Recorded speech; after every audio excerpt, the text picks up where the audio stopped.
नमस्कार, बुलेटिन में आपका बहुत बहुत स्वागत है। मैं हूं आपके साथ दीपिका ओझा। चलिए शुरुआत करते हैं खबरों की।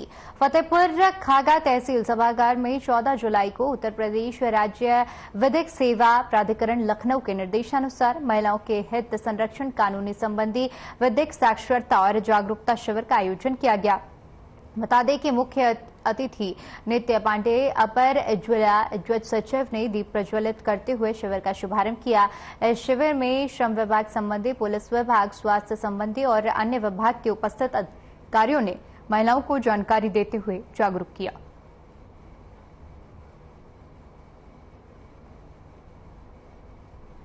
तो महिलाओं के हित को लेकर शिविर का आयोजन किया गया, जिसमें महिलाओं को कानूनी जानकारी दी गई और इस दौरान साक्षरता और जागरूकता को लेकर यह आयोजन था और महिलाओं को जागरूक किया गया।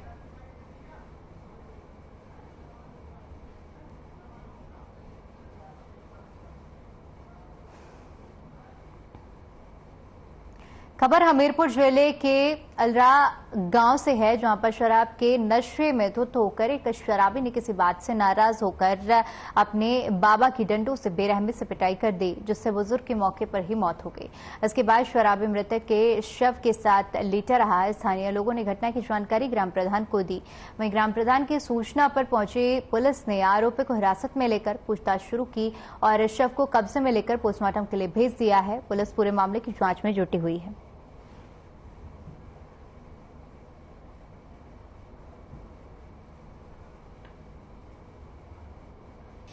ये घटना हुई है कि परसों के दिन हमारी मम्मी वहाँ से आ रही थी तो यहाँ बैठ गई। तो ये मतलब जो खत्म हो गया हमारा नाना, पानी भर के आया तो इस साइड में बैठ गया बगल में चौथे जगह। तो ये यहाँ से आया, देख लिया इसने। किसने देख लिया? रंजीत ने। अच्छा, रंजीत कौन है आपका? रंजीत दादा का लड़का। अच्छा। तो मतलब कि उसने देखा तो उसने 4-5 दिन तक गाली दी। दारू पी के पीती दिन 11-12 बजे रात था। और हमने एक दिन प्रधान जी को बताया 2 दिन पहले गाली मतलब दे रहा, तो उन्होंने कहा 100 नंबर कर दो फोन। तो फिर हमारी मम्मी कहती रुक जाओ पापा रे आ जाए तो फिर मतलब कुछ करेंगे। तो इतने में मतलब आज ये घटना अस्पताल में रहे, बीमार हूँ। घर में कौन कौन था? बस यही लड़का को छोड़ गया था, जो बुढ़ा खाते पीता था अपना तो हमने कही हम अपनी अस्पताल से। अब हमको कौन मालूम ना भैया पीछे। आप लोग कहाँ थे? बाहर। कहीं बाहर रहते हैं क्या? रहते नहीं है, चली गई थी। अच्छा। ये जो मृतक हैं, हाँ। ये आपके कौन थे? पिता। किसने मारा इनको? अब ये हमको नहीं है कि बुढ़ा था, तबीयत खराब थी या महाराज, हमको अभी कुछ दिया। करीब 11 बजे बित्ता पुत्र स्वर्गीय गंगादीन अहरवाल उम्र करीब 80 वर्ष को उसके नाती रंजीत जो शराब पीने का आदी है, उसने अपने बाबा को शराब के नशे में धक्का दे दिया, जिससे उनका सिर अलमारी से टकरा गया और वह घायल हो गई। कुछ समय पश्चात उनकी मृत्यु हो गई। इस घटना की सूचना मृतक के पुत्र दुर्जन द्वारा अपने ही पुत्र के विरुद्ध दी गई है। वहीं हमीरपुर जिले में सुमेरपुर कस्बे के रेलवे स्टेशन रोड पर ई रिक्शा चालकों ने रोड जाम कर प्रदर्शन शुरू किया। ई रिक्शा चालक संघ ऑटो चालकों के खिलाफ प्रदर्शन कर रहा है। इनका कहना है कि ऑटो चालक सुमेरपुर स्टेशन से सवारियां लेकर दूर दूर तक के गांव में भूसे की तरह सवारियां भरकर छोड़ने जाता है, जिससे ई रिक्शा चालकों को सवारियां नहीं मिल रही हैं। प्रदर्शन कर रहे चालकों ने कहा कि ऑटो चालक सारे नियमों को ताक पर रखकर सवारियों को ढो रहे हैं, जिससे परेशान होकर ऑटो चालकों के खिलाफ प्रदर्शन किया गया।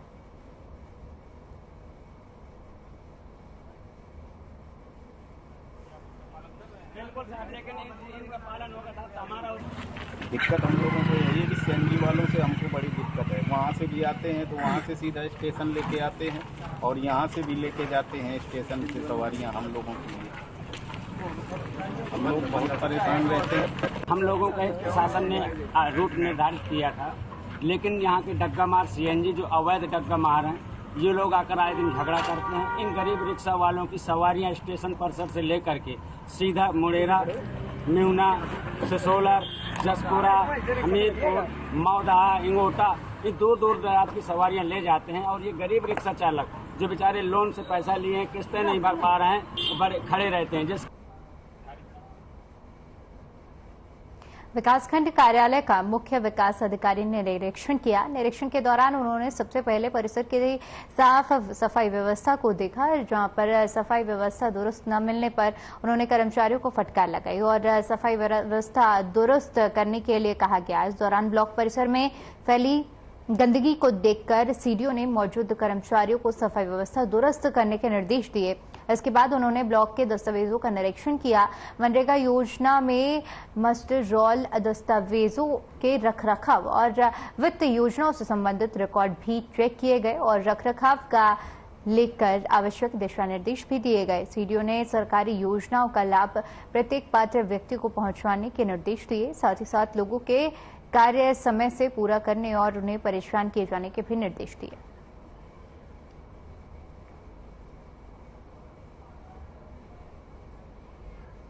अभी मैंने आज जलौन विकासखंड का निरीक्षण किया है और साफ सफाई के लिए हमने निर्देश दिया है। बरसात के दौरान कुछ घास हो गए, बाकी अभिलेख कुछ हमने देखे, अभिलेख सब ठीक है, काम लगभग संतोषजनक है और बेहतर करने के लिए निर्देश दिए गए। इसके अलावा मैंने आरसीटी का निरीक्षण किया।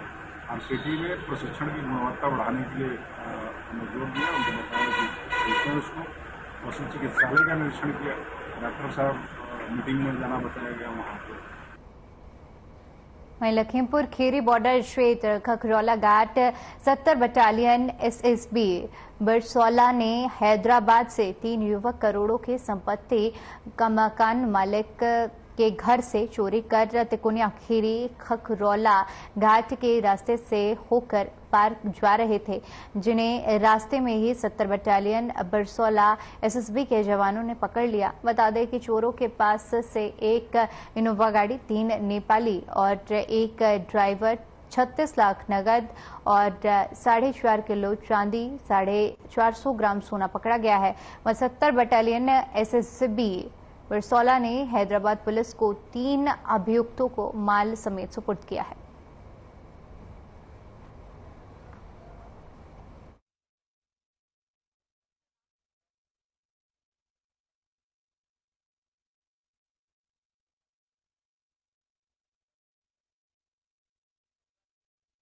करोड़ों की चोरी के आरोपी को गिरफ्तार किया गया है। लखीमपुर खीरी ने हैदराबाद पुलिस को आरोपी सौंपे हैं, जिनके पास जो सामान बरामद हुआ था उसके समेत इन आरोपियों को पुलिस को सौंपा गया है।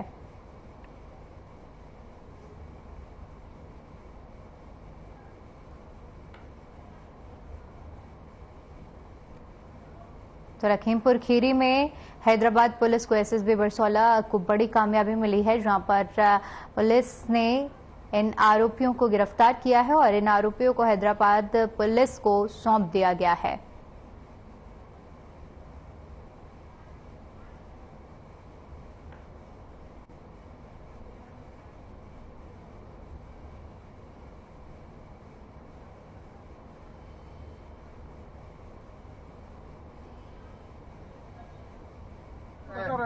हेड डाउन गर्दन जो इसका सब ड्राइवर का क्या करें?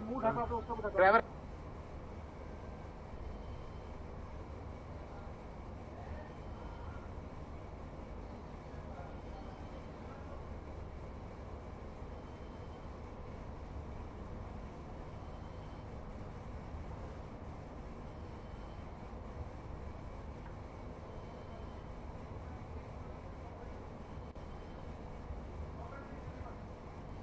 तो एसएसबी वहीं ताजेवाला और ओखला बांध से पानी छोड़े जाने पर मथुरा में यमुना का जलस्तर लगातार बढ़ता जा रहा है। यमुना के तटवर्ती क्षेत्रों में बाढ़ की आशंका को देखते हुए गोकुल बैराज के 7 गेट खोल दिए गए हैं। इसके साथ ही जिला प्रशासन ने सभी बाढ़ चौकियों को अलर्ट कर दिया है। बढ़ते जलस्तर पर पैनी नजर रखी जा रही है। इसके साथ ही एसडीएम बाढ़ संबंधित क्षेत्रों में जाकर स्थिति का जायजा ले रहे हैं। वहीं वृंदावन में यमुना किनारे बसी कॉलोनियों में भी यमुना का जल घरों में घुस चुका है। जिससे लोगों को आने जाने में परेशानियों का सामना करना पड़ रहा है। हालांकि यमुना के बढ़ते जलस्तर को देखते हुए जिलाधिकारी पुलकित खरे ने यमुना घाटों का निरीक्षण किया और बाढ़ कंट्रोल नियंत्रण कंट्रोल रूम बना दिया और संबंधित अधिकारियों को समय समय पर यमुना के बढ़ते जलस्तर को देखते हुए व्यवस्थाओं को लेकर दिशा निर्देश दिए।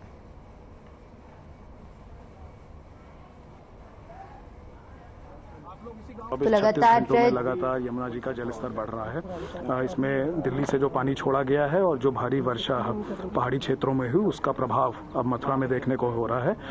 अभी भी जो सुबह का आकलन था, सुबह हमारा यमुना जी का स्तर वार्निंग लेवल तक पहुंच चुका है और इसके बाद जो डेंजर लेवल होता है वो भी संभवतः अगले 24 घंटे काफ़ी क्रिटिकल हैं। उसमें भी जैसे पानी बढ़ रहा है वहाँ पे भी पहुँच सकता है।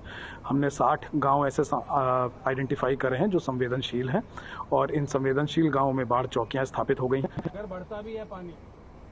सोनभद्र जिले में बीते दिनों दलित युवक से चप्पल चटवाने का मामला शांत नहीं हुआ। एक बार फिर से मानवता को शर्मसार करने का वीडियो सामने आया है। दलित युवक के कान में पेशाब करने का वीडियो सोशल मीडिया पर वायरल हो रहा है। बताते चले कि बीते दिनों मध्य प्रदेश के सीधी जिले में दलित युवक के ऊपर नशे में धुत तथाकथित बीजेपी नेता ने मुंह पर पेशाब करने का वीडियो सोशल मीडिया पर वायरल हुआ, जिसके बाद बीते दिनों सोनभद्र के शाहगंज में एक दलित युवक से दबंग व्यक्ति द्वारा चप्पल चटवाने का वीडियो सोशल मीडिया पर आया था। वहीं सोनभद्र पुलिस ने उक्त दबंग व्यक्ति समेत 3 लोगों को गिरफ्तार करने के बाद संगीन धाराओं में उनके खिलाफ मुकदमा दर्ज कर लिया है।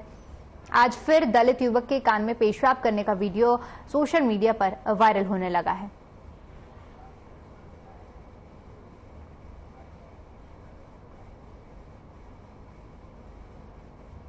बेटा गांव के अंतर्गत का ये मामला है। 2 दिन पहले का मामला है। अभी वादी से भी बात हुई है। इसमें जो पीड़ित है उसने भी बताया कि 11 तारीख की घटना है। इसमें जो अभियुक्त है और जो पीड़ित है दोनों एक दूसरे के परिचित हैं और दोनों ने जो वादी ने बताया है कि दोनों ने साथ में बैठ के उस दिन ड्रिंक किया है, साथ में खाया है। तो इसी बात को लेके इनकी आपस में कहासुनी हो गई और इसमें जो पटेल बिरादरी का आदमी है, जोहार पटेल, उसने बता रहे हैं कि इसके कान में, जो कोल बिरादरी का है, उसके कान में उसने पेशाब किया। वहीं सोनभद्र के चौपन थाना क्षेत्र के सोन नदी पुल पर बड़ा हादसा हो गया। यहां कोटा से एक बाइक पर 5 लोग सवार होकर जा रहे थे, तभी अज्ञात वाहन ने बाइक को टक्कर मार दी। इस हादसे में बाइक पर युवक और 2 बच्चों की मौके पर ही मौत हो गई, जबकि महिला और एक बच्चा गंभीर रूप से घायल बताया जा रहा है, जिन्हें इलाज के लिए अस्पताल भेज दिया गया है। डॉक्टरों की माने तो बच्चे और महिला की हालत गंभीर बताई जा रही है।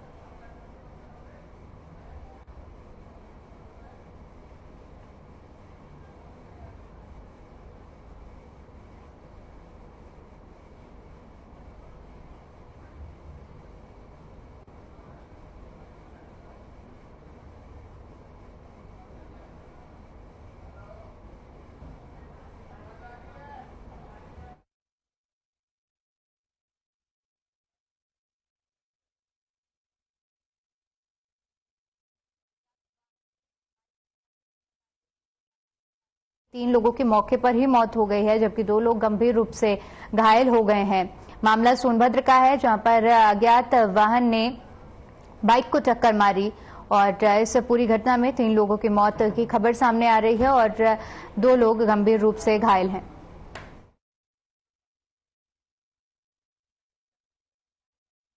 अज्ञात वाहन ने बाइक को टक्कर मारी है और इस पूरे हादसे के बाद परिजनों में शोक की लहर देखने को मिल रही है। बता दें कि 3 लोगों की मौत के बाद पूरा परिवार में रो रो कर कोहराम मचा हुआ है।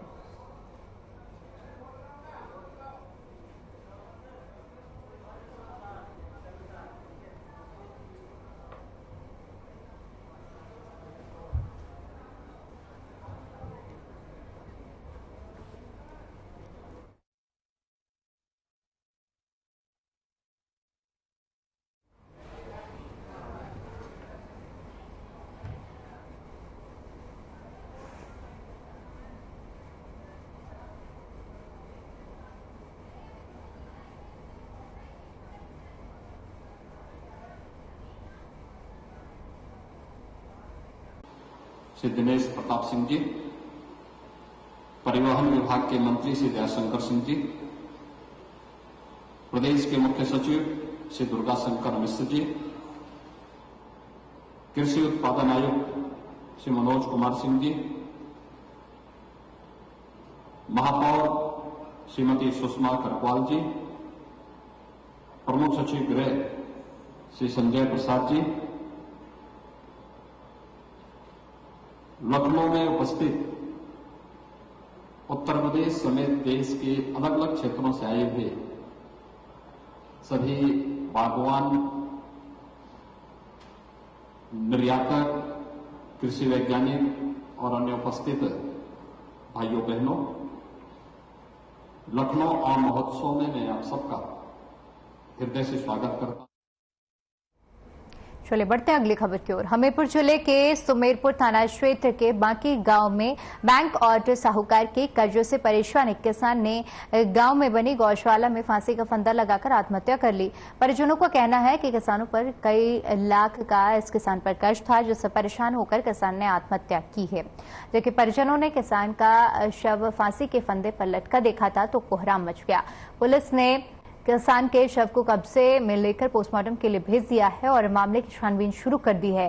किसान के परिजनों का कहना है कि मृतक पर बैंक का लगभग 3 लाख रुपए का साहूकार का कर्ज था और किसान कई महीनों से परेशान था। आर्थिक तंगी से परेशान होकर फांसी लगाकर आत्महत्या की गई।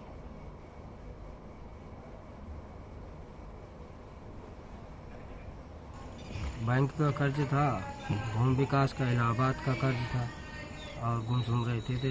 भाई के कैंसर भी था, अभी बहन की शादी हुई है। कितना कर्ज है, क्या है? होगा 3-4 लाख बैंक का होगा और गांव का होगा।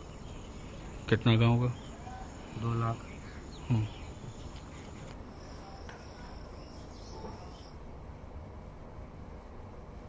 वहीं टमाटर के भाव ने आसमान क्या छुआ, सब्जियों का टेस्ट ही बिगड़ गया। दरअसल जालौन से खबर है, जहां पर मंडियों में टमाटर का भाव 120 रुपए प्रति किलो से लेकर 160 रुपए प्रति किलो तक पहुंच गया है। लेकिन ऐसे में आम आदमी को कम दाम में टमाटर मिल सके, इसके लिए सरकार द्वारा चलाई जा रही नवीन गल्ला मंडियों में अस्थायी टमाटर बिक्री केंद्र स्थापित किए गए हैं। इन बिक्री केंद्रों पर आम आदमी के लिए टमाटर 70 रुपए प्रति किलो से लेकर 75 रुपए प्रति किलो तक उपलब्ध कराया जा रहा है। इस संबंध में मंडी सचिव का कहना है कि महंगाई को देखते हुए सरकार के दिशा निर्देश पर इस बिक्री केंद्र की स्थापना की गई है।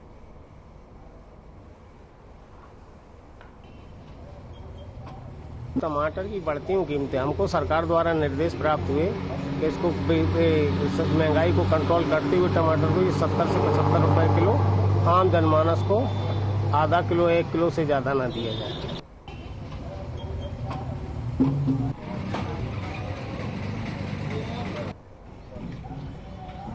तो लगातार टमाटर के दामों में बढ़ोतरी दर्ज की जा रही है और टमाटर के बढ़ते हुए दामों से आम जनता को राहत दिलाने के लिए सरकार ने टमाटर विक्रय केंद्र की शुरुआत की है, जहां पर बाजारों के दाम से टमाटर सस्ते दाम में जनता को मुहैया कराए जाएंगे और इससे सरकार ने महंगे टमाटरों से जनता को एक बड़ी राहत दी है। यहां पर यह सुविधा चलाई गई है। जालौन में तस्वीरें हम आपको दिखा रहे हैं जालौन की, जहां पर टमाटर विक्रय केंद्र की शुरुआत की गई है। अस्थायी तौर पर इसे बनाया गया है और जहां पर इस योजना के तहत सस्ते दामों में टमाटर आम जनता को मुहैया कराए जा रहे हैं।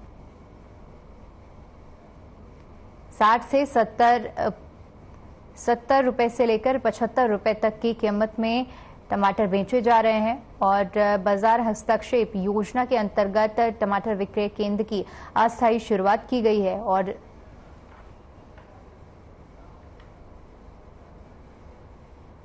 वहीं फतेहपुर जनपद के खागा नगर पंचायत परिषद से खागा उपजिलाधिकारी नंद प्रकाश मौर्य और खागा चेयरमैन गीता सिंह ने नगर महासफाई और महावृक्षारोपण के लिए एक टोली को हरी झंडी दिखाकर रवाना किया है।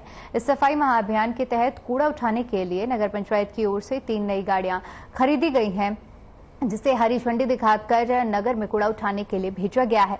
इस मौके पर खागा नगर पंचायत अधिशासी अधिकारी लाल चंद्र मौर्य, चेयरपर्सन प्रतिनिधि रामगोपाल सिंह, सभासद मौजूद रहे।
चलिए अब आपको सीधा लखनऊ लिए चलते हैं, जहां पर स्टैनफोर्ड यूनिवर्सिटी और उत्तर प्रदेश सरकार के बीच में साझेदारी हुई है। इस दौरान सीएम योगी ने क्या कुछ कहा, आइए आपको सुनवाते हैं।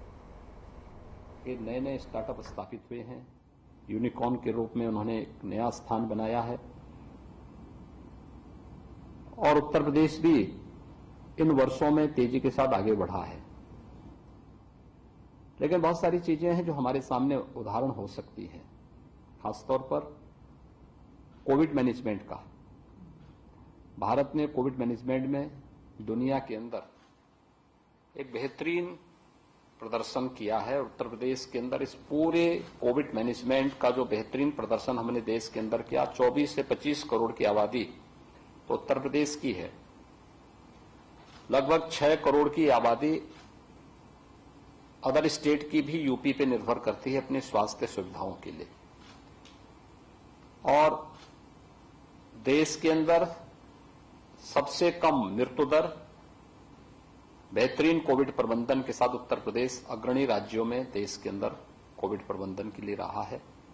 और अगर आप भारत का परिणाम भी देखेंगे तो प्रधानमंत्री मोदी जी के नेतृत्व में भारत।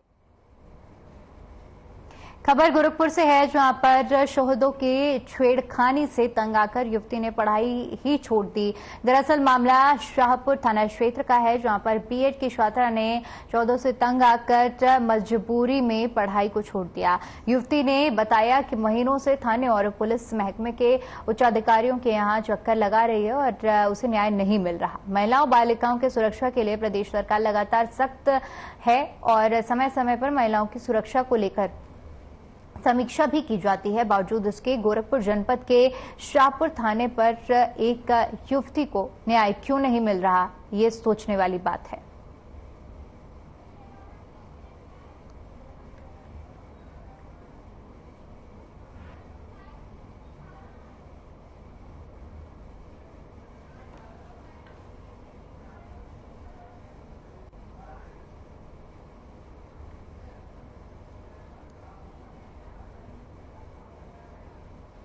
अब चलिए आपको सीधा सहारनपुर लिए चलते हैं, जहां पर सीएम योगी ने बाढ़ पीड़ितों से मुलाकात की है। सरकार की कोई कमी आपदा के समय सरकार आपके सामने नहीं आने दी जाएगी।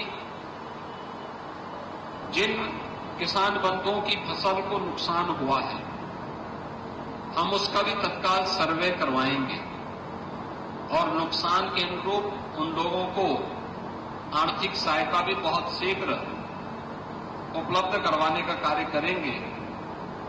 हमने इस बात का भी आदेश दिया है कि जहां जहां पे नदी के कटान के कारण नुकसान होता है, तत्काल बरसात के बाद उस कार्य को भी ठीक करा दिया जाए, जिससे आने वाले समय में यमुना जी की बाढ़ या जल प्लावन की किसी भी स्थिति में नुकसान को न्यूनतम स्तर पर करने के लिए हम हर संभव प्रयास कर सकेंगे। आज के इस अवसर पर सभी बाढ़ पीड़ितों के लिए या इस आपदा की चपेट में आए हुए प्रत्येक नागरिक के लिए सरकार ने राहत शिविर लगाए हैं। जिन लोगों के घरों में पानी घुस गया है, उनको राहत शिविर में ले जाकर के भोजन की व्यवस्था भी सरकार करेगी, उनके स्वास्थ्य की भी व्यवस्था करेगी, शुद्ध पेयजल की आपूर्ति की व्यवस्था भी सरकार करेगी और साथ साथ हर प्रकार की अन्य सुविधाएं भी सरकार उन्हें उपलब्ध करवाने का कार्य करेगी। आज के इस अवसर पर एक बार फिर से आपदा के समय में पूरी सरकार आपके साथ में है, सरकार की पूरी संवेदना आपके साथ में है। इस विश्वास के साथ मैं इस अवसर पर एक बार फिर से आप सबको। चलिए फिलहाल के लिए इस बुलेटिन में इतना ही। बाकी तमाम बड़ी खबरों के लिए बने रहिए हमारे साथ। नमस्कार।